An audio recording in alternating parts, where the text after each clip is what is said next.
जय गुरु जी। शुक्राना गुरु जी। अनंतम अनंतम शुक्राना, पल पल का शुक्राना, हर पल का शुक्राना, श्वास श्वास शुक्राना, सिम सिम शुक्राना। गुरु जी के श्री चरणों में उनकी बेटी प्रभा का प्रणाम और आप सभी साथ संगत जी को जय गुरु जी। ओम नमः शिवाय। शिव जी सदा सहाय। ओम नमः शिवाय। गुरु जी सदा सहाय।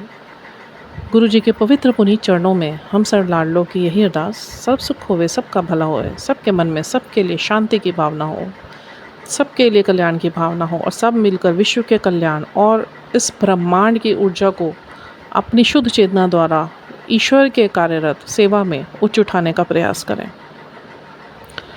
हर एक रूह दूसरी रूह के साथ एक चेन सेट करते हुए, खुद भी आध्यात्मिक होते हुए, गुरु जी की शरणागत होते हुए, उनके सानिध्य में आकर, उनको जानकर, उनके आदेशों नियमों को मानकर पूर्ण रूप से अपना समर्पण हर भाव से दें। और जब आप अपने आप को इतना सक्षम समझें, समर्थता तो हमारी नहीं है, बट जब प्रभु के कार्य में लगे हैं तो सेवा, जब ईश्वर ने आप पे काम किया तो ये आपका कर्तव्य बन जाता है और रिस्पॉन्सिबिलिटी आपकी 1000 गुना बढ़ जाती है कि जो दिव्यता ईश्वर ने आपको प्रदान करी है, अपने साथ रख कर, स्वच्छ कर कर, आपके ऊपर इतना कार्य कर कर, आपके इनो वर्क करवा के, आपकी आत्मा से सारी मलिनता को बाहर निकलवा के, आपकी आत्मा पर पड़े हुए विकारों के बोझ को धीरे धीरे हटवा के, आपके ना ख़त्म होने वाले माड़े कर्मों को क्षीण करा के और उनको बहुत कम दुख के साथ, वो दुख भी दुख नहीं, सबक जो सीख गए वो पाठ आगे बढ़ते रहना। और गुरु जी जो सिखाते सिखाते जाते हैं उसको सीख कर, उनका सबक लेके, उनके सबब में रहकर आगे और आत्माओं को भी प्रेरित करना। जैसा भी आपको मूड समझ आए, इट्स नॉट नेसेसरी कि आपके पास कोई सोशल मीडिया प्लेटफॉर्म ही हो। If you can go live, if you use to go to the satsang daily, so you can keep your words in front of the sangat. और पता है मुझे कि संगत सारी संगत नहीं होती है, क्योंकि अभी एक मैं बहुत सुंदर लिंग गुरु महाराज जी ने मुझे सुनाया, पर उससे पहले जो गुरु महाराज जी ने मुझे भाव डाले, आज एक्चुअली मुझे कोई भी सत्संग रिकॉर्ड नहीं करना था। सवेरे मैंने अमृत वेला के टाइम पे गुरु महाराज जी ने ये सेवा मेरे से ले ली थी और मुझे भी ये लगता है थोड़ा सा स्किप करके ही डालूं, बिकॉज़ बैक टू बैक डलते हैं तो लोगों में, मुझे नहीं पता, मैं तो इंटरेस्ट पैदा होता है या नहीं होता। मैं इस चीज़ को कभी देखने नहीं जाती या मैं इसको चेक करने के लिए नहीं जाती हूँ।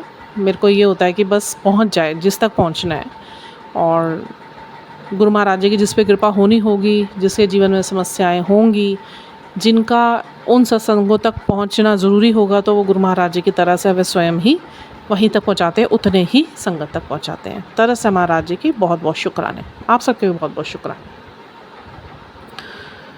तो गुरु महाराज जी के बारे में मैं आज कुछ रिकॉर्ड करना था नहीं, मेरा भी था भी चलो मैं शाम को बैठूँगी। बैठी तो गुरु जी के पास ही हुई हूँ, मैं तो मन ही नहीं करता इनके पास से उठने का। और ईश्वर ने बड़ी तरस करी है जो अपने साथ बिठाए भी रखते हैं, और ये बहुत बड़ा अपने आप में सच्ची में गुरु जी की ब्लेसिंग है जिनको भी प्राप्त हुई है, कि we all sangats and souls are very blessed जो गुरु जी अपने साथ बिठा कर रखते हैं, किसी भी तरीके से, मोड कोई भी हो सकता है। इतनी प्यारी हस्ती, इतनी बड़ी ताकत, इतनी बड़ी ऊर्जा, और वो धरती पर आकर आप ये देखिए, महासदाशिव कौन है, हमारे महागुरु कौन है? महासदाशिव त्रिलोकी, सभी सृष्टियों के मालिक, ज़र्रा ज़र्रा जिनके हुक्म में, सारा जहान जिनके हुक्म में, सारे पदार्थ जिनके हुक्म में, सारी संपत्तियों के मालिक, सभी वर्ल्डली प्लेजर्स के मालिक, सभी चकाचौंध के मालिक, सभी वेदों के ज्ञाता निर्माता, सभी तंत्रों के निर्माता ज्ञाता, हीलरों में हीलर। किसी पर भी नज़र डाल दे उसका जीवन पलट दे, किसी पर इनकी प्रसन्नता आ जाए उसका जीवन में स्वयं आके खड़े हो जाना, उनके साथ रह लेना, उनका खिलाया खा लेना, उनके हर एक क्षण में अपनी उपस्थिति रखना। और इतना दुनिया का सबसे बड़ा ऊर्जा और इतना धनवान, जिसका धन का भंडार इतना है कि कभी देते थके ही ना हो, और वो थकते भी नहीं हैं और उनका ख़त्म भी नहीं होता। अब आप ये सोचो, हमारे गुरु, और कितनी सरल जीवन इन्होंने जिया नीचे आके भी, और नीचे उन्होंने कुछ मूल्य स्थापित करने थे अपने सॉल्स के लिए, जो सॉल्स एक्चुअली अपने आप को ही भूल बैठी थी, अपने शरीर को सच मान के बैठी हुई है अभी भी। शरीर को ही सब कुछ समझ लिया। ये शरीर भौतिकता से जुड़ा हुआ है, और भौतिकता किससे से जुड़ी हुई है? सिर्फ ये एक सपना है, जो ये माया लोक है, मृत्यु लोक है, भूलोक है। यहाँ पे ये सिर्फ काल चक्र है, जो आत्माओं के विकास के लिए बनाया गया, उनकी स्मृतियों को वापस लाने के लिए बनाया गया, उनको उनके उद्देश्य तक पहुंचाने के लिए बनाया गया। पर क्या हुआ, जैसे ही जन्म दिया ईश्वर ने, इतना हम लोग इनसे हाथ पैर जोड़ के जन्म लेकर यहाँ पे आए हैं इस मानव योनि में। मानव यंत्र बोल सकते हैं इसे। ये सिर्फ यंत्र है, शरीर एक सिर्फ यंत्र है। हम इसको अपना बना के बैठ चुके हैं, अपना मान के बैठ चुके हैं, इस पर हम इसको अपनी प्रॉपर्टी बना के बैठ चुके हैं। हमें यहाँ भेजा गया स्मृतियों के साथ, जब बहुत छोटे, जब हम लोग का बर्थ हुआ, कि याद रखना इस चीज़ को, तू मेरा है। जरी सी अक्ल आई नहीं, और दुनिया में जब घुलना शुरू हुए, जब थोड़ा थोड़ा होश आना स्टार्ट हुआ, तो अपनी मैं, मेरा, अहम और ईश्वर से कॉर्ड्स कट, ईश्वर की विस्मृतियाँ, जो स्मृति थी वो विस्मृत हो गई, भूल गए। और फिर जो दुनियावी माता पिता हमें प्राप्त हुए, जो फैमिली हमें प्राप्त हुई, उन्हीं के साथ रहकर, उन्हीं को देखकर बड़े हुए। और जो चीज़ें हमारे होश आने पर हमारी विल पावर को बिल्कुल फ्री छोड़ा गया, और सही गलत का ज्ञान हमें उसके लिए दिमाग दिया गया, जो अपने आप में एक बहुत जटिल संरचना और बहुत ही अद्भुत, बहुत ही आई कैन से कि बहुत ही मिराकुलस जो चीज़ एक हमारी बॉडी में बनाई गई है, हमारा brain, which we use only 1% and 2% on the basis of our conscious mind. We are not using our subconscious mind, which is the clear energy of universe, deeply connected. And if we sit in ध्यान, अगर हम ध्यान में बैठें, ईश्वर की स्तुति करें, ईश्वर के साथ बैठें, ईश्वर के बनाए हुए नियमों उद्देश्यों का पालन करें, उन्हीं के साथ बात करें, तो वो जो कॉन्शियस माइंड की जो एक लाइन है, अगर हम उसे क्रॉस करने की कोशिश करें, वो ध्यान में ही हो सकता है या ईश्वर से जुड़ के ही हो सकता है। अगर हम उसको क्रॉस करने की कोशिश करें ना, then we will know the actual importance of our soul. Then we will come to know कि क्यों आए हम यहाँ पे, क्या पर्पस हमारे सॉल का रहा। ये सारी चीज़ें जो सॉल पर्पस और हमारा होना यहाँ पे क्यों, किसी के मन में ये प्रश्न नहीं आता होगा कि मैं इस धरती पे कर क्या रहा हूँ। कोई एक ये तो है नहीं कि यहाँ पे आ रहे हैं, जा रहे हैं, खा रहे हैं, पी रहे हैं, मस्ती मार रहे हैं, गलत देख के गलत हो रहे हैं, सही देख के सही होना नहीं चाह रहे हैं, गलत रास्ता बहुत अच्छा लग रहा है, सही रास्ता अंधेरों भरा लग रहा है। सबको सब कुछ पता है, उसके बावजूद भी हम लोग यहाँ पे ये सोच के बैठे हुए हैं कि जो भी है यहीं पे, और यही चीज़ हमारे लिए बनाई गई है, these are our properties, and हमें हमारे हक है इसके ऊपर। और सब चीज़ें साइड कर रखी, इवन हमने आध्यात्मिकता और ईश्वर को भी साइड कर रखा। अब अगर कोई मेरे से ये प्रश्न करे कि धर्म फिर किस लिए बने, कोई प्रश्न, बहुतों के लोग हैं, different people are there and variety people are there, और वेराई करती है बहुत सारी चीज़ें, सबको हक है बोलने का। बिकॉज़ जो हमारा एक भीमराव अंबेडकर जी ने बोलने का अधिकार सबको दे रखा है, वो टैक्स फ्री है। तो बहुत लोग ये पूछेंगे भी फिर धर्म किस लिए थे। तो जो गुरुजी ने मुझे समझाया मैं वही आपको बताऊंगी। धार्मिकता दी गई थी आपको एक नियम में बंधे रहने के लिए, ताकि आप उस धर्म का आदर करें और उस धर्म के बताए हुए नियमों को आप चलें, आदेशों को आप चलें, जिसमें ईश्वर विद्यमान। अब देखिए, ईश्वर की ही रूह में उसने अपनी चालाकियाँ इतनी भर ली, जो दिमाग यूज़ करा, चालाकियाँ दिखानी शुरू करी, और ये सोच लिया कि हम सब कुछ देख रहे हैं, बट वो गॉड कुछ नहीं देख रहा। वो रब कुछ नहीं देख रहा, जबकि रब सब कुछ देख रहा है। हम वो चीज़ें नहीं देख सकते जो रब देख सकता है। तो हम लोगों ने भुला दिया, ईश्वर को भी साइड कर दिया। अब धर्म के नाम पे क्या होने लगा, आज से सतयुग की बात करी जाए तब तक तो मैं धर्म को धर्म बोलूँगी, क्योंकि जितना मुझे सिखाया गुरु महाराज जी ने, पढ़वाया, और मुझे ये आध्यात्मिक ज्ञान प्राप्त हुआ गुरु जी से, तो मैं इतना जानती हूँ, अगर आज से सतयुग की बात करते, सतयुग में चले जाएं थोड़ी देर के लिए, आप अपने आप को विजुलाइज कीजिए, आप सतयुग में हैं, राम युग में हैं, तो वहाँ था धर्म। उसे मैं कह सकती हूँ that was the actual period जहाँ धर्म था, जहाँ सम्मान था, जहाँ वचनों का पालन होता था, जहाँ नियम थे, जहाँ आज्ञा थी।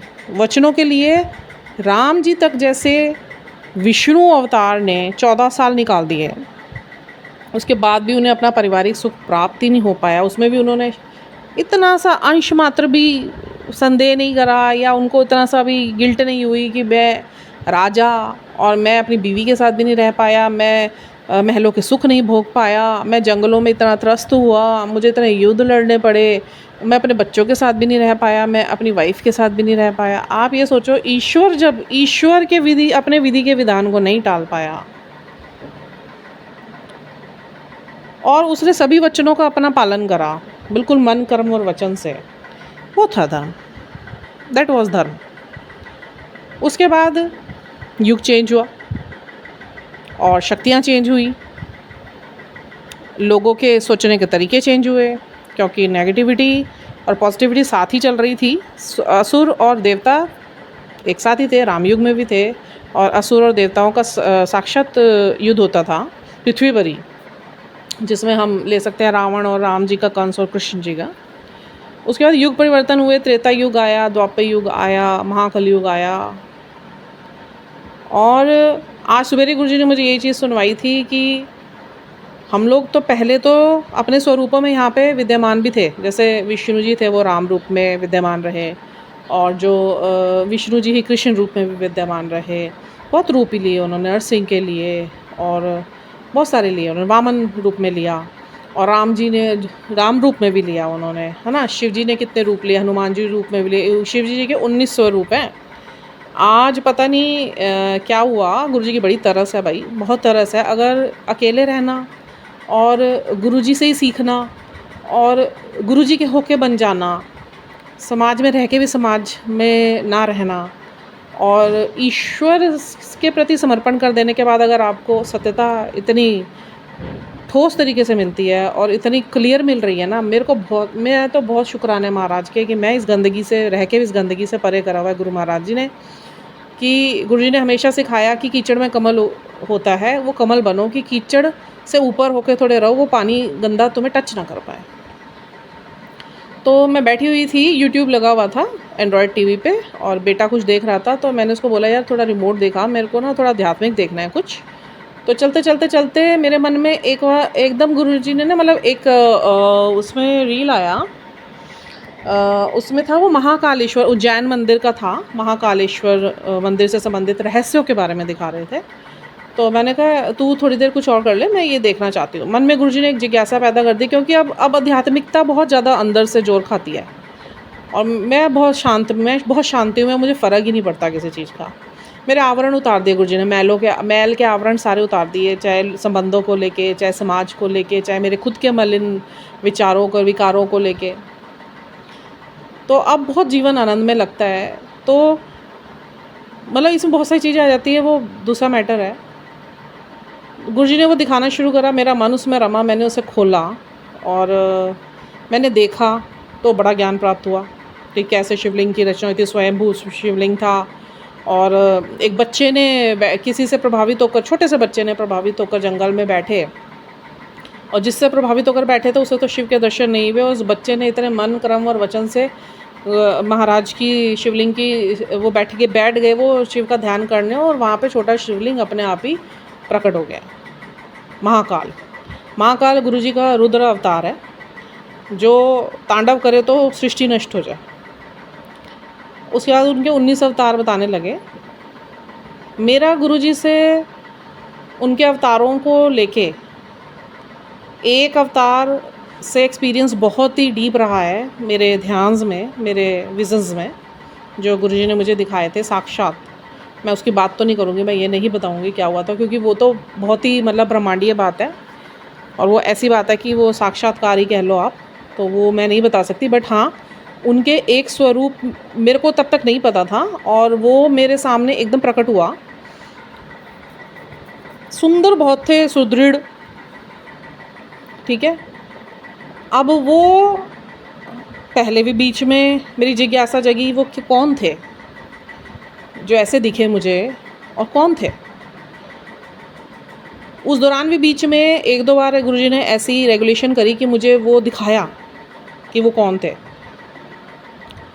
और आज जो दिखाया उज्जैन, अब तो मतलब जैसे जैसे आपकी साधना और गुरुजी ऊपर चढ़ाते हैं ना चेतना, तो ब्रह्मांड के बड़े से बड़े गूढ़ रहस्य आपके सामने खोलने शुरू कर देते हैं आध्यात्मिकता से रिलेटेड। ये सबके साथ होगा जो करेगा।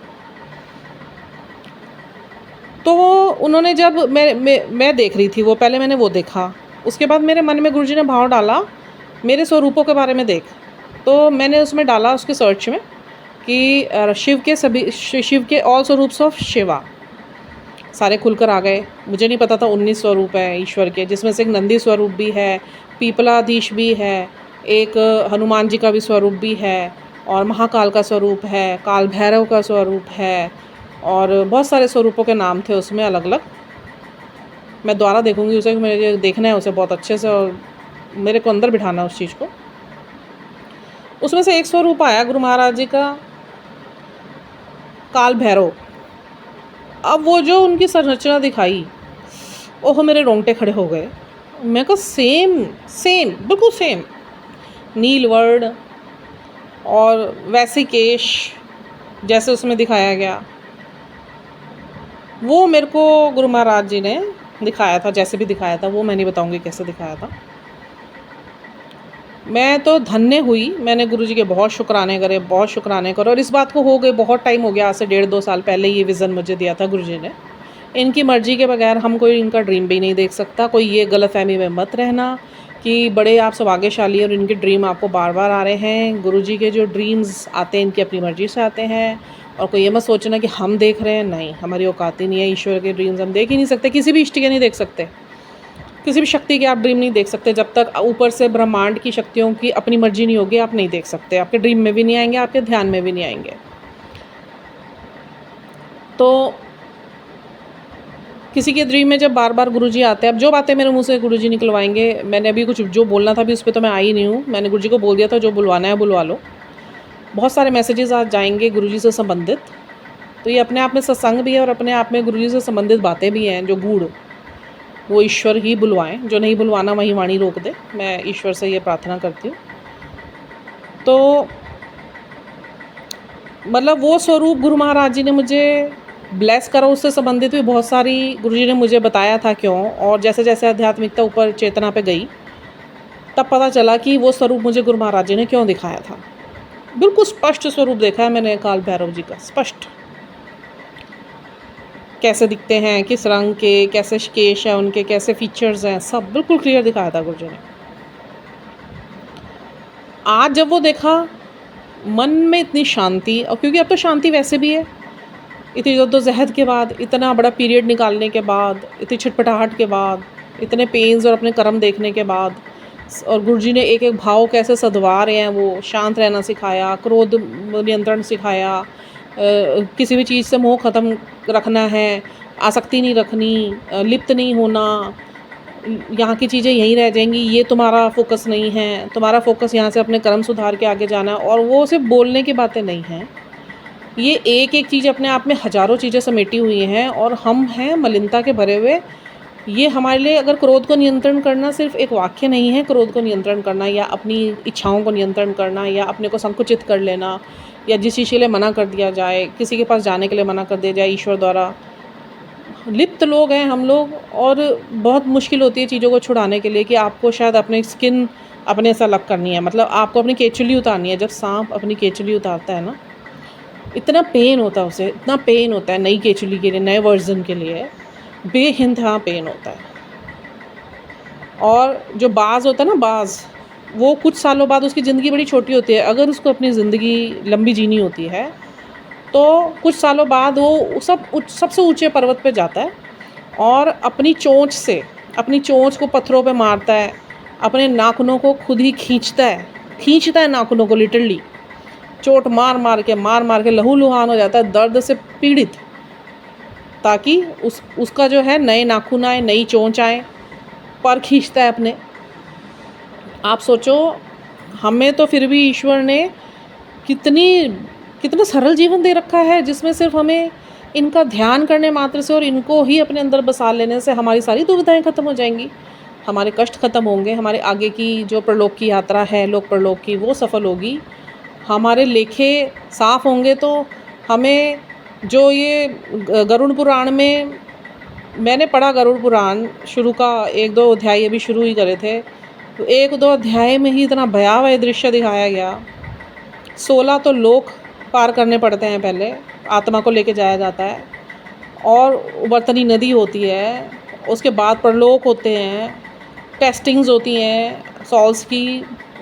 बहुत बहुत भयानक था, बहुत भयानक। अभी मैंने पढ़ा नहीं उसे दोबारा। और तो जिसके जीवन में गुरु होते हैं और द्वार खुल जाए आध्यात्मिकता का, गुरु आने से आप ये मत सोचिए कि बस गुरु आ गए, बस अब आपको कुछ करना नहीं पड़ेगा। नहीं, गुरु तो पहला द्वार है। वो आपको वो द्वार से अंदर सारे रास्ते दिखाएगा आध्यात्मिकता की ओर जाने के, और लेखे कैसे सही करने हैं, कर्म कैसे कटवाने हैं। वो हमें भी मेहनत करनी है। मेरे को कई संगत ऐसे बोल देती, गुरुजी जाने, गुरुजी जो करवा लेंगे, गुरुजी जो करा रहे ठीक है। मेरे को इस चीज़ से परहेज़ है ये जो बोलते हैं, क्योंकि मैंने ये चीज़ें गुरुजी के साथ एक्सपीरियंस करी हैं अपनी लाइफ में। यहाँ तक जो पहुँची हूँ मैंने एक्सपीरियंस करी है, और गुरुजी ने ही पहुँचाया है। मेरी तो औकात अपनी सांसें संभालने की नहीं थी, मर गई होती मैं कब की। पर मैं ये स्पष्ट बोलना चाहती हूँ, इतना डिपेंडेंट ऐसे मत रहिए गुरुजी पे कि आप सोचें कि बैठी थाली तो खाना वो आपके मुंह में खोल के डालेंगे। वो आपको थाली परोस सकते हैं, आपके पास कोई ज़रिया नहीं होगा। वो पकवानों से भरी थाली प्रस्तुत कर सकते हैं, प्रकट कर सकते हैं, खाना आपको ही है। वो उतनी मेहनत तो आपको करनी है। तो जो भी ये संगत मुझे बोलती है कि गुरुजी जाने करवा लेंगे, अरे गुरुजी आपको एक लेवल का रास्ता दिखा रहे हैं और आपको सिखाने की कोशिश कर रहे हैं, और आप कह रहे हो हाथ पैर रह के बैठ गए, जो कराना है करा लेंगे, अपना कराना तो इन्होंने नहीं है, हमारी तो औकात नहीं है, हमारी तो ये नहीं है, हमारी तो। अरे आप गुरु कहते हैं आप एक कदम बढ़ाओ, मैं 100 कदम बढ़ाऊँगा, पर वो एक कदम तो लेना पड़ेगा। वो एक कदम क्या है, जो मेरे एक्सपीरियंसेस हैं, आपको जब गुरुजी ने रास्ता दिखाया, आपके अंदर चेंजेस आने स्टार्ट हुए, आपकी लाइफ बदलनी स्टार्ट हुई, चीज़ें आपके दिमाग में, सबसे पहले क्या होगा, विचार आपके उथल पुथल होने स्टार्ट हो जाएंगे। विचार, भाव हमारे विचारों से ही जुड़े हुए ना। तो आप विचार देखो, करोड़ों विचार हैं, वो जो इतनी मलिनता में विचार हैं, पहले तो वो ही छटपटाने लग जाएंगे, क्योंकि वो नेगेटिव है और आज से नहीं जन्मों के हैं। आप सोचो, एक विचार ही अगर नेगेटिव ठहर जाए ना, डिप्रेशन में चला जाता है इंसान, ज़िंदगी बर्बाद हो जाती है उसकी। आप सोचो अगर विचारों का समूह हिले नेगेटिविटी का आके, तो क्या होगा। शांत सरोवर में एक पत्थर के बाद पत्थर मारा जाए, उसे हिला दिया जाए, कितनी वेव्स बनेंगी। तो आप सोचो वो वेव्स अगर नेगेटिव विचारों के नेगेटिव बनेगी तो क्या बीतेगी आप पे। उसको समझना है कि उस टाइम पे क्या करना है, क्या बोलना चाह रहे हैं गुरुजी, किस प्रेशर पॉइंट पे हमें दबाना चाह रहे हैं, किस परिस्थिति से हमारे सोचे हुए कंफर्ट जोन से हमें बाहर निकालना चाह रहे हैं।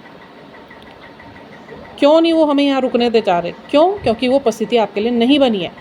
जब आप आध्यात्मिक हो रहे हो, आप जाप कर रहे हो, आप पाठ कर रहे हो, तो ये चीज़ें हिलती हैं अंदर। नेगेटिविटी अपनी जगह इतने टाइम से बनाकर बैठी है हमारे अंदर, हमारे भाव में, हमारे मस्तिष्क में, हमारे चित्त में, हमारे हृदय में, हमारे सॉल पे, हमारे चक्रास पे। आप क्या इसे कम चीज़ समझ रहे हो? किसी भी चीज़ को हल्का मत लीजिए। कोई भी चीज़ जीवन में आध्यात्मिक होने के बाद जो होती है ना, वो हल्की होती ही नहीं है, भयावह होती है। क्योंकि वो भयावह ईश्वर की तरफ से नहीं है, हमारे अपने कर्मों की वजह से। और वो जब एक एक कर्म सामने आता है ना, जिसमें भी 10% गुरुजी सिर्फ दिखाते हैं हमें, 90 के तो वो अपने ऊपर लेकर बैठे हैं, नष्ट करते हैं 90 वो। सोचो उसे कि अपनी एनर्जीज़ को चेक करो, इधर उधर लोगों से लोगों में मत, ये मैसेजेस में मत ढूंढो, या लोगों के वीडियोस जो ये संगतों के, नई संगतों के वीडियोस आ रहे हैं इतने नेगेटिव थंबनेल्स के साथ, ठीक है, आप उसको सुन के गुरु जी को जानने की कोशिश मत कीजिए। मैं तो आज बोल रही हूँ, stop listening all this. Even हुआ क्या, मैं बता देती हूँ क्यों, क्योंकि अब जो दिन आ गए हैं ना, मैंने जब गुरु जी ने मुझे अपने से जोड़ा था आज से 2.5 साल पहले, और 2.5 साल से लेके अभी तक की यात्रा में जो मैंने यूट्यूब पे और फेसबुक पे और इंस्टा पे लोगों को देखा ना, तब से अब तक में इतना अंतर आ गया, और ज़्यादा मलिनता में आ गई है संगत भी। और गुरु जी बिल्कुल सही बोलते हैं, 1-2% का ही कल्याण होना है, बाकी सारे भावन भूस विच, पता नहीं क्या कुछ शब्द था, उन्होंने बोला भावन भूस विच मैं स्वाह करांगा, और ये होना है उनके खुद के बिल्कुल 1 to 1 शब्द है, भावन भूसे विच मैं स्वाह करांगा। कि मैंने बड़ा मंदिर बनाया, बड़े मंदिर में लोग आते हैं, पुरानी संगत का ही अभी एक सुना रहे थे, वो बड़े उसने अच्छी बातें सुनाई गुरु जी के बारे में, कि गुरु जी के पास मैं जाती थी, वहाँ पे तो हमारे भाव तो बहुत जुड़ गए थे। पहले मैं गुरुद्वारे से जुड़ी हुई थी, सिख फैमिली से मैं हूँ, और फिर मेरे भाव जुड़ गए, और उसके बाद मैं गई, मेरे को तसल्ली नहीं होती थी, अपने घर में हम पाठ भी कर लेते थे, तो ईश्वर को अपने इतना नज़दीक नहीं पाते थे, जैसे मेरे को भी यही होता था, जीवन तो यही चला रहे थे पहले भी, बट हमने कभी ईश्वर को इतने पास से नहीं महसूस करा जैसे हमारे साथ रहने लग गए ना। मैंने भी इतने, अब कहती हूँ मैं निडर इसलिए हो गई क्योंकि मुझे पता है मेरा रब मेरे साथ है, और वो सिर्फ साथ कहने को नहीं है, वो हर स्वरूप में जागृत हो चुका है, वो मेरे घर के ज़र्रे ज़र्रे में उपस्थित हो चुका है, मेरे शरीर के अंदर उपस्थित हो चुका है, मेरी आत्मा हल्की कर दी उन्होंने, मेरे साथ इतनी बड़े बड़े चमत्कार कर रहे हैं, और हर वक्त अपनी उपस्थिति दर्ज कराते हैं। क्यों? वो कहते हैं, वृभा मैं बार बार तुम लोग को उपस्थिति इसलिए दर्ज करवाता हूँ ताकि तुमको ये हिम्मत बनी रहे कि मेरा गुरु, मेरा प्रभु मेरे साथ है। आज मैं चमत्कार ना करूं तुम लोगों के साथ ना, तुम्हारा विश्वास मेरे पे बनेगा ही नहीं। बहुत शुक्राने मालिक के, बहुत शुक्राने। तो इस चीज़ को पहले तो आप व्यर्थ मत जाने दो।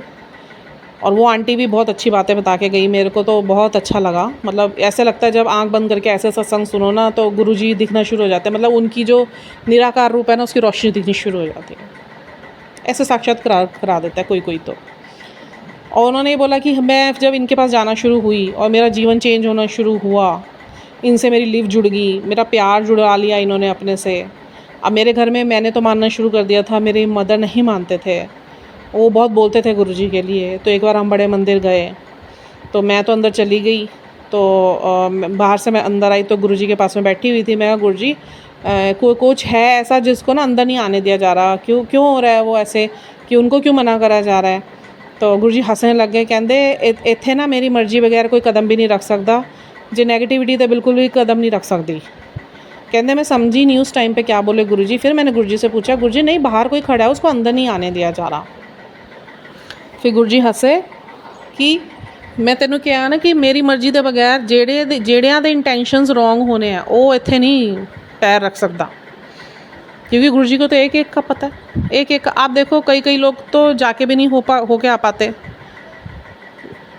है ना, और कई लोगों को गुरुजी वहाँ बुला के भी सेवा दे देते हैं। मॉनिटरिंग तो आज भी गुरुजी के हिसाब से ही चल रही है। तो उन्होंने ये बात भी बताई। फिर उन्होंने, गुरुजी ने उनको वर्ड टू वर्ड बता रहे जो गुरुजी ने उनको बोला कि मैं तो इत्थे हीरे फैलाए हुए हैं, नीचे मोती हीरे में जवाहरात फैलाए हुए हैं, कोई चकदा ही नहीं। अब उसका मतलब उनको बाद में ये समझ आया कि मैं जिस काम के लिए नीचे आया, 1-2% लोग ही मेरी सब सच्ची संगत बन पाए, जिसको मुट्ठी भर संगत गुरुजी कहते हैं। कह रहे बाकी सारे तो सिर्फ अभी भी वही पदार्थों में लिप्त होकर मेरे से मांगते रहे और मांगते रहे। गुरुजी ने, मैं पहले भी ये बात शेयर करी है, गुरुजी ने हमेशा बोला मैं 10 साल ख़राब करे दिल्ली वालों ने, और लोगों ने मुझे इतना परेशान करा कि मैं उनको कर्मों को साफ़ करवाने के लिए नीचे आया था। मैं बोलता रह गया अपने कर्म साफ़ करवा लो कंजरों, अपने कर्म साफ़ करवा लो। कोई नहीं, सबको मेरा बेटा यहाँ सेटल हो जाए, मेरी बेटी की शादी अच्छे घर में हो जाए, मेरी प्रॉपर्टी बन जाए, मेरा प्रमोशन हो जाए, मेरी बीमारी ख़त्म हो जाए। बस गुरुजी को बीमारी करके गुरुजी को ही चलता करा। फिर गुरुजी ने उनको समझाया कि हीरे जवाहरात की होते हैं भाई, जैसे मैं हूँ, मैं रब हूँ, मैं गद्दी पे बैठा हूँ, मैं यहाँ होके भी नहीं हूँ, अंदर से मैं यहाँ पे नहीं हूँ। ये क्या है? ये गंदगी है। इस पृथ्वी पे तो कोई देवता नहीं आना चाहता था। जब ये सृष्टि का निर्माण हुआ और हाथ से आउट ऑफ कंट्रोल हो गया ब्रह्मा जी के, तो ब्रह्मा जी और विष्णु जी ने सदाशिव को यही बोला, रहने देते इनको, इनके फ्री विल पे जो होगा देखा जाएगा। तो शिव जी ने बोला नहीं, सब मेरी संतान है, मैं जाके इनको कंट्रोल करूँगा, मैं जाके इनके अंदर आध्यात्मिकता के मूल्य समझाऊँगा, स्थापित होऊंगा वहाँ पे, और मैं अपने बच्चों को ऐसे बिखरते हुए नहीं देख सकता। क्या फ़ायदा, वो आए नीचे, लोग वही भौतिकता में फंसे हुए दे गए। वो तो क्या, वो तो बरसात है, जब बरसात होती है तो उसका जो जल होता है सबके खेतों पे पड़ता है, वो चाहे हैवान का खेत हो, चाहे वो साधु का खेत हो, चाहे वो चालाक आदमी का खेत हो, चाहे वो सज्जन व्यक्ति का खेत हो। ईश्वर की जो कृपा होती है वो तो सब पे एक साथ बरसती है। हाँ, कुछ ये ज़रूर सिस्टम है आध्यात्मिकता का कि ईश्वरीय कृपा तो सब पे बरसेगी, क्योंकि ईश्वर कभी किसी का माड़ा नहीं करते। वो तो जो इनके पास आएगा उसकी झोली भरेंगे ही भरेंगे, चाहे वो हैवान भी क्यों ना हो। हाँ, जब उसके कर्म खराब होंगे तो उस कर्म के हिसाब से उसे अपने जीवन में वो चीज़ें आने वाले पॉइंट्स पे उसे भुगतनी तो पड़ेगी, और मरने के टाइम जो लेखे खुलेंगे फिर वो उससे देखे नहीं जाएंगे। ये है गुरु की महिमा, ये गुरु जी का पूरा रेगुलेशन है, ये पूरे ब्रह्मांड का रेगुलेशन है, ये हमारे जीवित अवस्था से लेकर हमारे मरने के बाद तक की अवस्था के सारे रेगुलेशन हैं। और अभी तो किसी ने ग्रंथ पढ़े नहीं, महाशिव पुराण किसी ने नहीं पढ़ा, स्कंद पुराण किसी ने नहीं पढ़ा, लक्ष्मी शक्ति पुराण किसी ने नहीं पढ़ा, और ये क्या कहते हैं गरुड़ पुराण किसी ने नहीं पढ़ा, महाविष्णु पुराण किसी ने नहीं पढ़ा। अब जब ये कोई आध्यात्मिकता की ओर जाए और आध्यात्मिक ग्रंथों को पढ़ना शुरू करेगा ना, गलती से भी गलती नहीं करेगा, सोच में भी। ये आप अभी भी कर सकते हैं अगर गुरु जी पे समर्पण करेंगे अपनी एक एक श्वास का, फिर आपको ये अंदर से जागृत होकर आपकी आत्मा से आपसे बात भी करते हैं। डायरेक्ट कनेक्शन में क्या होता है, देखो इनका स्वरूप भी बात करता है, आपकी आत्मा से भी आपको आ जाएगी, ऐसी ऐसी चीज़ें आपके दिमाग में आपके आंसर आने शुरू हो जाएंगे अंदर से, आप खुद ही आपकी आत्मा बात करेगी, आपने वो सोचा भी नहीं होता, और वो जवाब अंदर से आपके अंदर आ रहे होते हैं। ये चीज़ मेरे साथ हुई थी, तो मेरे साथ ये जो पड़ाव आज से कुछ समय पहले 2-3 बार मेरे दिमाग में बड़ी ये वेग आया था, मैं पागल जैसी सी हो गई थी कि मैं पागल तो नहीं होगी कि मैं अपने आप से बातें करती रहती हूँ। फिर गुरुजी ने मुझे संभाला, फिर गुरुजी ने मुझे उसके ऊपर वीडियोस दिखाए बिल्कुल एक्चुअल कि क्या होता है, किस लिए होता है। मैं ही होता हूँ, जब तुम्हारा हृदय साफ़ हो रहा होता है तो मैं ही उसमें आना शुरू हो जाता हूँ। एक टाइम आएगा पूरा साफ़ करूँगा, वहाँ मैं जगह ले लूँगा अगर तुम देना चाहोगे तो। अगर मेरी तरफ बढ़ते रहोगे मैं तुम्हारी तरफ बढ़ता रहूँगा। अगर तुमने डर के या तुमने भौतिकता को ही अपना जीवन मान के पैर पीछे कर लिया, मैं भी पीछे हो जाऊँ। इक्वल गिव एंड टेक पे है यहाँ पे सब कुछ। कोई ये सोचे बस गुरुजी मेरे जीवन में है, मैं कुछ भी करता रहूँ करती रहूँ, सब मेरी मनमानी पे चलेगा, भूल जाओ। आज आप सत्संग में जा रहे हैं, आज आप चलो अकेले भी रह के गुरुजी को घर में भी ध्या रहे हो, कुछ फ़र्क नहीं पड़ता। नहीं भी जाएंगे बड़े मंदिर, नहीं भी जाएंगे सत्संगों में, जितना गुरुजी बुलाए उतना जाओ। हर जगह ढूंढ ढूंढ के जाने की ज़रूरत नहीं होती, उससे आपको कोई पुण्य या ईश्वर की प्राप्ति नहीं हो जाएगी। ईश्वर की प्राप्ति हमेशा एकांत में मिलती है, दुख आपके जब ऊपर आते हैं तब मिलती है। आप सोचो मैं वर्ल्डली प्लेजर में रह लूँ, पार्टीज़ कर लूँ, लोगों के बीच में रहूँ, ज़्यादा से ज़्यादा फ़ोन्स पे रहूँ, स्क्रोलिंग्स करूँ, तो वो ईश्वर की प्राप्ति नहीं है। वो ठप्पा ले रखा है आपने ईश्वर का। इतना आसान नहीं है गुरुजी को पाना, और पाना है तो आपको अपने आप को उस आग में गुरुजी से तपवाना पड़ेगा, उसकी जलन सहन करनी पड़ेगी। बच आप जाएंगे वो गुरुजी की श्योरिटी है, पर वो जो एक प्रोसेस निकलना है टाइम का, वो आपको देखना ही पड़ेगा अपने शरीर पर, अपने मन पर, अपनी आत्मा पर। जब उनकी सफाइयाँ हो रही होंगी, which is not easy and a very different and difficult process, painful process I can say, क्योंकि हम हाथ पैर मारने शुरू कर देते हैं। हम नदी के वेग के अगेंस्ट स्विम करना शुरू कर देते हैं। हम उसके फ़्लो के साथ नहीं जाते, हम फ़्लो के अगेंस्ट स्विम करना स्टार्ट करते हैं। हम डर जाते हैं अपने कर्मों से जब फसल काटने की बारी आती है। ये क्या हो रहा है, वो क्या हो रहा है, अभी तक तो मैं ऐसे जी रही थी, मेरी लाइफ ही चेंज हो गई। होगा तो यही, पर जिसने कर लिया, जिसने हिम्मत दिखा ली, वो 1-2% गुरुजी की मुट्ठी भर संगत में आ गई, उसके बाद जो जीवन आनंदमय ना होते, कुछ ना होते हुए भी इतने आपको गुरुजी पका देते हैं, इतना स्ट्रॉन्ग कर देते हैं हर चीज़ के लिए कि आपके जेब में 1 रुपया भी नहीं होगा ना, एक भी संबंध आपके साथ नहीं होगा ना, you will be the happiest person of this universe. This is my personal experience and I am going through with all these experiences now because I am feeling very happy. I always remain in a very calm state and a peaceful state which my Guruji has given me and created for me the magic. So ये सबके साथ हो सकता है। अब इनकी अगर मुट्ठी भर 1-2% की संगत बनना है तो अपने आप को पूरा दे दो इनको, पूरा मन तन धन से। धन तो इन्होंने ही देना है।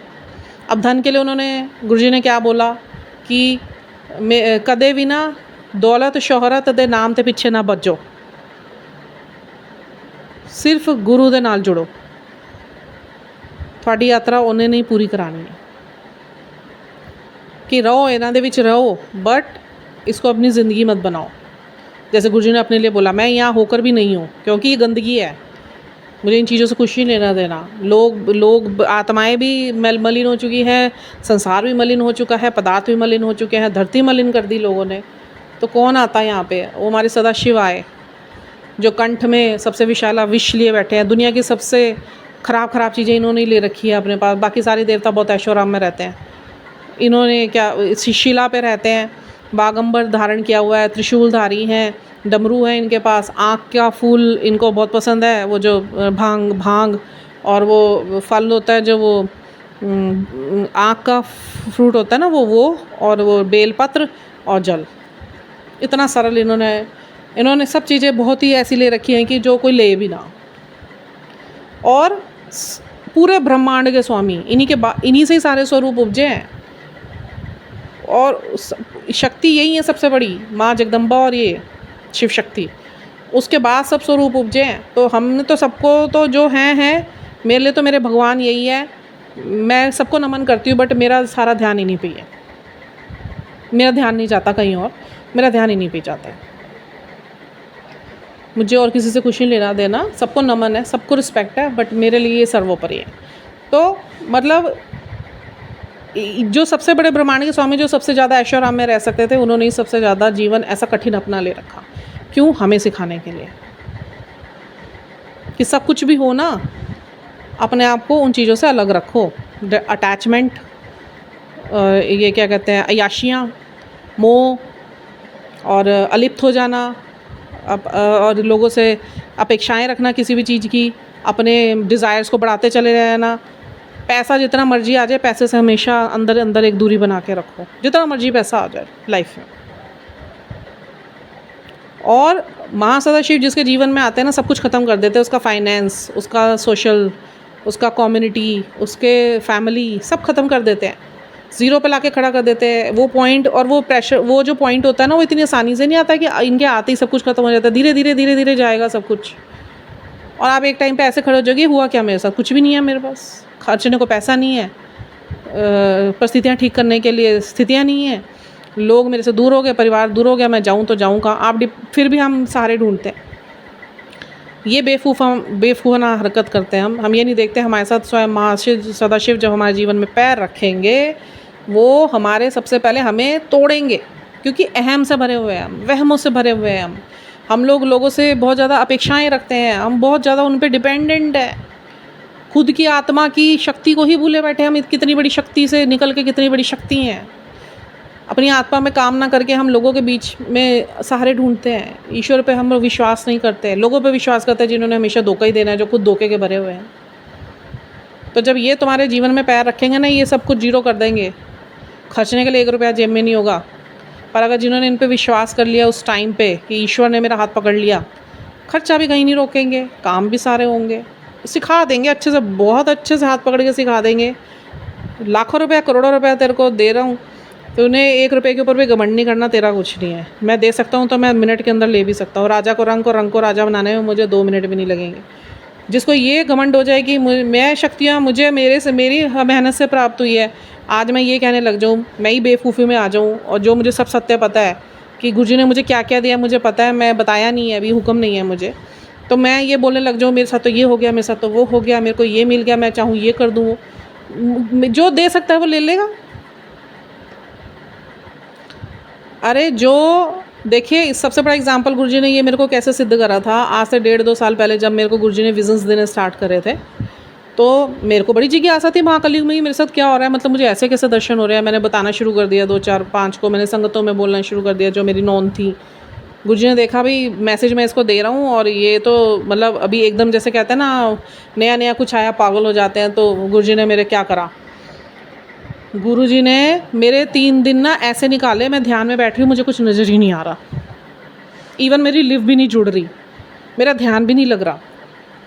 मैंने हाथ जोड़े, मैं रोई, इनसे माफ़िया मांगी, फिर उसके बाद 2-3 दिन के अंदर इन्होंने मुझे वही चीज़ें वापस कर दी। सबसे बड़ा एग्जाम्पल है मेरे पास ये, मेरे साथ जो हुआ। तो जो दे सकता है ना, वो जो देने में मिनट नहीं लगाता, वो लेने में भी मिनट नहीं लगाएगा। ये चीज़ का हमेशा ध्यान रखना। जो बड़े बड़े तपस्वी, साधक, संत, महापुरुष होते हैं, ये इनके पास किसी चीज़ की कमी होती है, कितनी जनता इनको फॉलो करती है, पैसे की कमी नहीं, चढ़ावे की कमी नहीं, पर वो अच्छे संत होते हैं ना, कभी भी इन चीज़ों में रह के भी इन चीज़ों में लिप्त नहीं होते। प्रेमानंद जी हैं, उनको देखो बेचारे कि उनकी सारी दोनों किडनियाँ ख़राब है, आए दिन उनके डायलिसिस होते हैं, और वो ईश्वर पे इतना भरोसा करके बैठे हैं, आज तक उनकी सांसें राधा रानी ही चला रही हैं।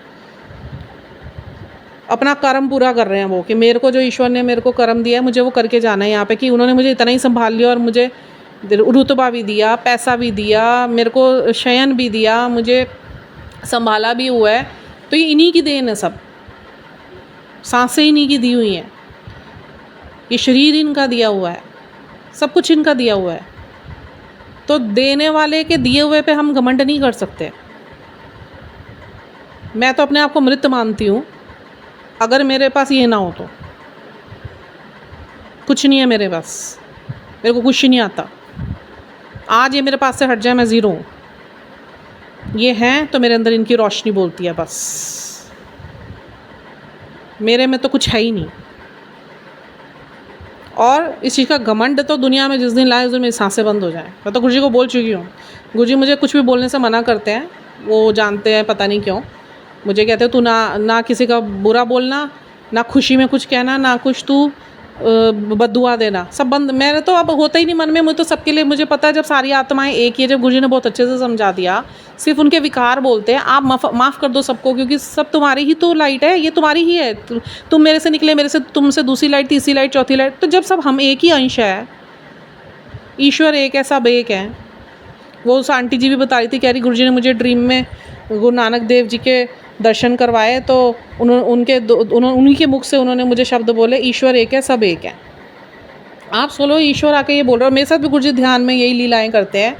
अब ऐसा हो चुका है, मेरे को ये आज सत्संग गुरु जी ने सुनाया तो मुझे प्रमाणित हो गया बहुत अच्छे से, कि मेरे साथ ध्यान में गुरु जी बहुत सारी बातें करने लग गए, बहुत बातें करने लगे। मैं भी उनसे बातें करती हूँ, मतलब मैं जाप कर रही हूँ, यहाँ पे पाठ कर रही हूँ, और उसके साथ साथ गुरु जी से बातें भी करनी शुरू कर दी। गुरु जी बातें करने शुरू कर देते हैं, मैं जवाब दे रही हूँ उनके पूरे, और उसके बाद वो मुझे भुला देते हैं। थोड़ा बहुत याद रखेंगे कि हाँ कुछ हुआ है, फिर उसके बाद वो सारी स्मृति विस्मृत कर देते हैं, पर हाँ इतना याद रखते हैं कि तूने मेरे से बात करी। तो ये तो लीला है प्रभु की, जो प्रभु से जुड़ेंगे वो होना ही होना है, बट आपका मन स्वच्छ हो जाए उस चीज़ के लिए, आपके भाव स्वच्छ हो जाए उस चीज़ के लिए। उनकी मम्मी जब मरी, वो जो मानती नहीं थी, गुरु जी को इतना भला बुरा कहती थी। 3 साल, कह रही 3 साल पहले मेरी माता जी की जो रूह थी मुझे दिखाई थी गुरु जी ने ड्रीम में, इतनी त्रस्त हालत में थी। और 3 साल बाद गुरु जी ने, जब कहते हैं फैमिली का एक बंदा भी कर ले अच्छे से तो सारी फैमिली ब्लेस होती है, और रूह पे भी काम करते हैं गुरु जी। शरीर पे तो करते ही करते हैं भौतिक जगत में, आध्यात्मिक जगत में आपकी रूह पे भी काम करते हैं। अगर आपकी रूह ने भी माड़े काम करे हुए ना, तो उस रूह को भी वहाँ पे कर्म भुगतवाते हैं। कह रही उसके बाद 3 महीने बाद मेरी मदर की मेरे को जब रूह दिखाई दी, तो इतनी लाइट से भरी हुई, इतनी हल्की, मुस्कुराती हुई, कोई उनके रूह में कष्ट नहीं, कुछ नहीं। और उससे पहले जो रूह दिखाई थी 3 साल पहले, वो इतनी मतलब गंदगी में थी, इतनी त्रस्त थी, इतनी मरी हुई थी कि मैं देख के भी रोई। और बाद में जब 3 महीने बाद मैंने देखा तो मैं अपनी मदर की रूह ही को ही नहीं पहचान पाई। आप सोचो कितनी बड़ी बात है। ईश्वर आपके भौतिकता पे तो काम कर ही रहे हैं, आपके आध्यात्मिकता पे भी काम कर रहे हैं, आपके मरने के बाद आपकी रूह के साथ भी काम। कितने सौभाग्यशाली हैं हम लोग, और हम कितना वेस्ट कर रहे हैं यहाँ पे अपने श्वासों को। धर्म रामयुग का धर्म था, त्रेता द्वापर महाकलयुग तक आते आते गुरुजी ने ही बोला था महाकलयुग। देखिए त्रेता तक भी, द्वापर तक भी ईश्वर धरती पे थे, पर लड़ाइयाँ भाइयों से भाइयों की हो गई थी, विचारों से विचारों की हो गई थी। और महाकलयुग में तो लोगों की अपने से नहीं, अपने हमारा युद्ध हमारे ही खिलाफ हमारे विचारों से है। हम विचार ही नहीं संभाल सकते अपने, इतने हम लोग के विकार चढ़ गए हैं विचारों पे। और गुरुजी ने ही बोला था कि महाकलयुग में तो हम में से कोई भी देवता दिखना ही बंद हो जाएगा, हैं पर दिखेंगे ही नहीं। गुरुजी ने मुझे एक बार बोला था ध्यान में कि जो ब्रह्मांडीय जगत की जितनी भी ऊर्जाएं हैं और जो भौतिक जगत के हम लोग हैं, एक पर्दे भर की देर है, वो पर्दा ध्यान से ही हटता है, वो समर्पण से ही हटता है, फिर आपको वो अनुभव होने स्टार्ट हो जाते हैं। और ये जो जन्म आप सोच रहे हो ना कि बड़ी आसानी से मिल गया और इसे खा पी के गुजारना है, बहुत गलती में हो, बहुत गलती में, बहुत बड़ी गलती कर रहे हो। और ये सोचो कि मरने के बाद किसने देखा, जो मुझे कई लोग बोल देते हैं ऐसे, मरने के बाद देखेंगे ना, किसने देखा, ऐसा ऐसा देखोगे ना, देख नहीं पाओगे। आत्माएं भी शरीर से निकलकर भटक रही हैं, ना उनके भोग हो रहे हैं, ना उनको पेट भर रहा है। जो जैसे ही पितृ मर जाते हैं तो वो देते हैं ना, पिंडदान करते हैं, कोई पिंडदान करने वाला नहीं है, किसी को है ही नहीं आजकल, मर गया खप गया, चौथे तक बस, उसके बाद कौन पिंडदान कर रहा। 15 दिन कौन पिंडदान करता है? कहते हैं 15 दिन पिंडदान हो पूरे रीति रिवाज से तो आत्मा तृप्त रहती है। तभी तो पितृदोष आजकल सबके ऊपर है, भूखे हैं, वो एग्रेसिव हो जाते हैं, ना उनके लिए कोई पाठ कर रहा, ना उनके लिए गरीबों को कोई दान दे रहा। हम लोग क्या सोच के बैठे हैं, मतलब इतनी सारी चीज़ें बहुत आसानी से सब कुछ मिली हुई है, ईश्वर ने अपने स्वरूप उपस्थित कर रखे हैं, जगह जगह शिवालय बने हुए हैं, मंदिर बने हुए हैं, शिवलिंग्स बने हुए हैं, ज्योतिर्लिंग्स बने हुए हैं। पूरी भारत में ही क्यों है सबसे ज़्यादा ये? क्योंकि यहीं पे ही सबसे ज़्यादा ना खून खराबा, मार काट, और सबसे ज़्यादा यहाँ पे धोखेबाजियाँ हुई हैं सबसे ज़्यादा, इसलिए ईश्वर को यहीं पे ही रहना पड़ा। सबसे ज़्यादा ये आध्यात्मिक वो है देश, फिर भी नहीं लोग समझते। पढ़ने वाले ग्रंथों से क्या पढ़ रहे हैं मुझे नहीं पता, पर जिनको ये अनुभव हो रहे हैं और वाकई में जो अपने गुरु से प्रेम करते हैं ना, वो इन चीज़ों को अपने तक नहीं रखेंगे, वो आगे लेके जाएंगे। धर्म तो आप ये देखो, द्वापर युग से ही ख़राब हो गया था, कलयुग और महाकलयुग तो बाद की बात है। उसी में ही धर्म में क्या था, बड़े बड़े जो उस टाइम के राजा महाराजा होते थे, उन्होंने धर्म को लेके कितनी कट्टरता करनी शुरू कर दी थी। फिर जो ये कलयुग महाकलयुग आया, इसमें जो पॉलिटिकल लीडर्स हैं, इन्होंने धर्म को लेके कितना कट्टरवादिता कर दी, हिंदू मुस्लिम सिख ईसाई। आज मैं सिर्फ एक प्रश्न पूछती हूँ सबसे, जो मेरे मन में आता है, आज किसी को खून चाहिए होगा ना हॉस्पिटल में, और इतना जरूरी होगा कि 3-4 बॉटल या 1 बॉटल भी चाहिए उसे, वो जाके ये नहीं पूछेगा हिंदू का है, मुस्लिम का, सिख है, ईसाई का है। अगर उसे वो बॉटल 5,000 रुपये भी मिल रही होगी, जान बच रही होगी ना, वो ख़रीदेगा, वो ये नहीं पूछेगा मुस्लिम का है, हिंदू का है, सिख का है, ईसाई का है, चढ़वाएगा। तो कैसे, जब धर्म पे जब सबने कब्जाई, बड़े बड़े नेताओं, राजनेताओं ने अपना ठेका ले लिया, तो धर्म तो बचा ही कहाँ, वो तो कट्टरपंथी हो गई। बनना है तो आध्यात्मिक बनो। आध्यात्मिकता ही आपको सही राह पे ले जा सकती है। गुरु का आपके जीवन में होना मीन्स आप बहुत सौभाग्यशाली हैं।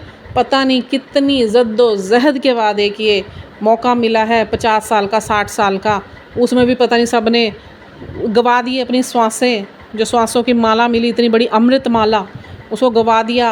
हर सांस हमें सिमरन करके वापस करनी थी। आप सोचो, अब अपने अपने में सब बैठ के सोचो कि कितने कितने सालों का समय सबने ख़राब कर दिया। और अगर अब इसके बाद भी करेंगे तो हम लोगों से बड़ा बेवकूफ़ कोई नहीं। फिर तो आगे तुम्हारे जीवन ही कभी सुधरने ही नहीं, किसी के भी नहीं सुधरने। मैं तो बता रही हूँ लिख के, किसी को बुरी लग रही है, अच्छी लग रही है, मैं सत्य बोलती हूँ, और सत्य की हमेशा जय होती है। मैंने गुरुजी को बोला था, जो नहीं बुलवाना मत बुलवाना, जो मैं भी देखो, मैं भी नहीं, आई एम वेरी डेफिनेट गुरुजी ये सब चीज़ें पहुँचाना चाहते हैं, क्योंकि आगे आने वाला और समय और ख़राब होने वाला है। 20 दिन के अंदर कोई बहुत बड़ी घटना घटने वाली है। आने वाले 5 साल के अंदर इतना तांडव मचने वाला है, क्योंकि चंडाल देवता निकल चुका है। चंडाल देवता मौत का देवता होता है, जो माँ सदाशिव के ही अंडर में हैं, उनके ही गणों में से। और वो कहीं भी किसी के भी मस्तिष्क पर बैठ के कोई भी, वो कुटुंब के कुटुंब समाप्त करवा देगा, वो ट्रेनों की ट्रेनें पलटवा देगा। क्रैशेस जो हो रहे हैं ना आजकल, ये ऐसे ही नहीं हो रहे। ये चंडाल देवता पायलट के मत्थे पे जाके बैठा, थर्ड आई पे ही बैठेगा, किसी भी राजनेता की थर्ड आई पे बैठ जाएगा। जहाँ विध्वंस कराना होगा वो कराएगा। ये नाश तो शुरू हो चुका है, भोले का डमरू बच चुका है, तांडव, त्रिनेत्र खोल दिया गुरुजी ने। बचेगा वही जो गुरुजी से जुड़कर और उन्हीं के हिसाब से चलेगा।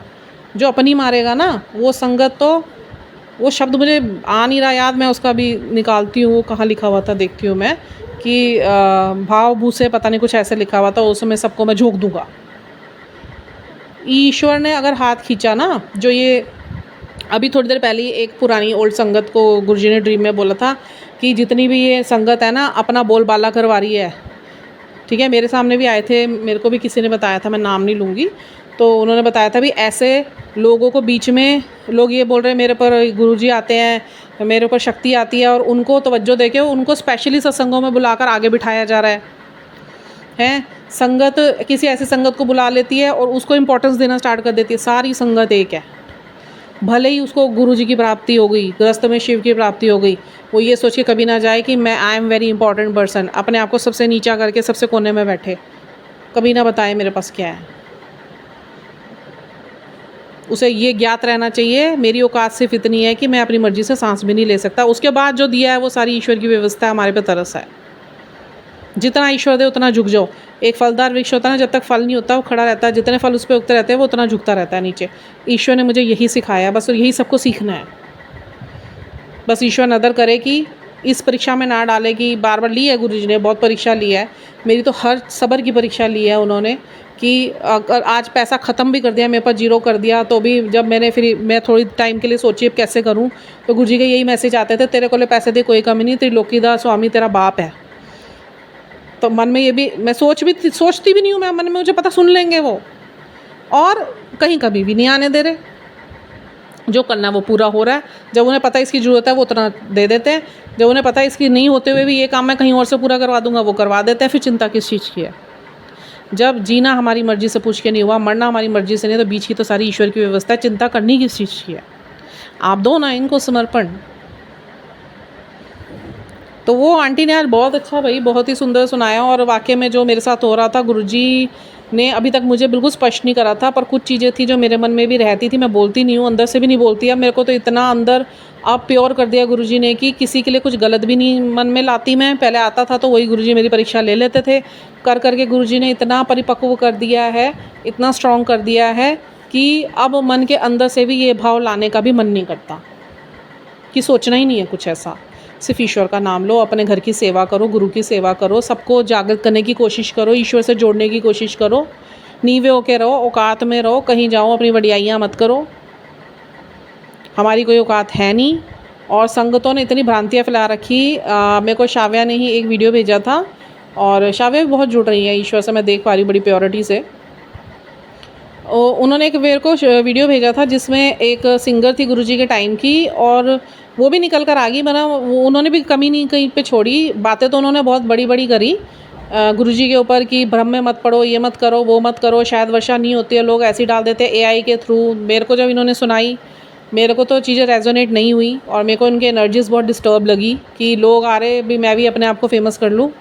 और उन्होंने यहाँ तक बोल दिया कि ओल्ड संगत भी भ्रम फैला रही है, ये है वो। मैं मान रही हूँ ओल्ड संगत भी अपने चैनल्स को और पेजेस को अप्रिशिएट कराने के लिए या व्यूज़ बटोरने के लिए बहुत कुछ चीज़ें अपने आप से बना के भी बोल दे रही हैं, वो पता चल जाता है। पर मेरे को इतना पता है, मेरे को गुरु साहब ने जब ओल्ड संगत के सत्संग सुनाने शुरू करे ना, कमांडर अंकल के, नरेंद्र अंकल के, मदान अंकल के और पुष्पा आंटी के, मतलब बहुत सारे लोगों के मुझे सुनाने शुरू करे, तो मुझे उनकी बातें गलत नहीं लगी, क्योंकि उन्होंने कुछ ऐसा बोला नहीं जो मेरी एनर्जी के विपरीत मुझे महसूस हुआ हो।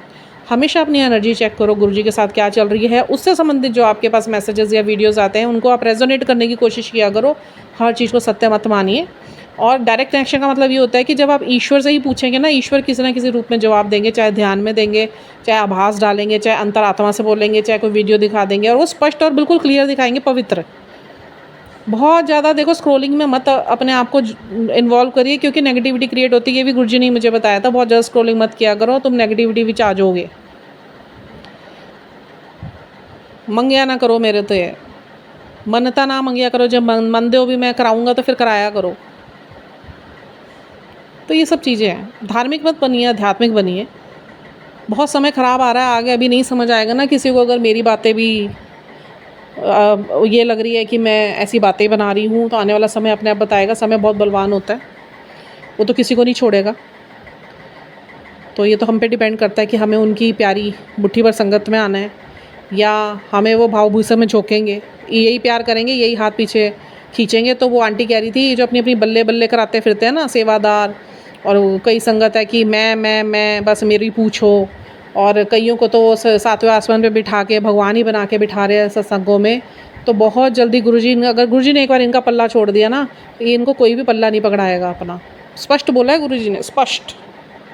तो जिसको सुधरना है वो सुधर जाए अभी, और जो सुधरा हुआ उसका बहुत बहुत शुक्राना, और जो नहीं जुड़ा है वो जुड़ जाए। अब अगर अपने प्राणों की रक्षा करना चाहते हो और अपने जीवन को सफल करना चाहते हो तो अब से ही ईश्वर का नाम लेना स्टार्ट कर दीजिए। बचेगा वही जो नाम और सिमरन से जुड़ेगा बिल्कुल सच्चे भाव से। देखिए, हम इंसान से चालाकियाँ चल सकती हैं, इंसानों की भगवान से चालाकियाँ नहीं चल सकती। अपने ज़मीर को धिक्कारो हमेशा। कभी अपने पे घमंड आने लगे ना, शीशे के आगे खड़े होकर अपने ज़मीर से बात करो। जो अंदर की आत्मा है ना, जब आत्मा हर चीज़ जानती है हमारी, अच्छा हमने क्या करा, बुरा क्या करा।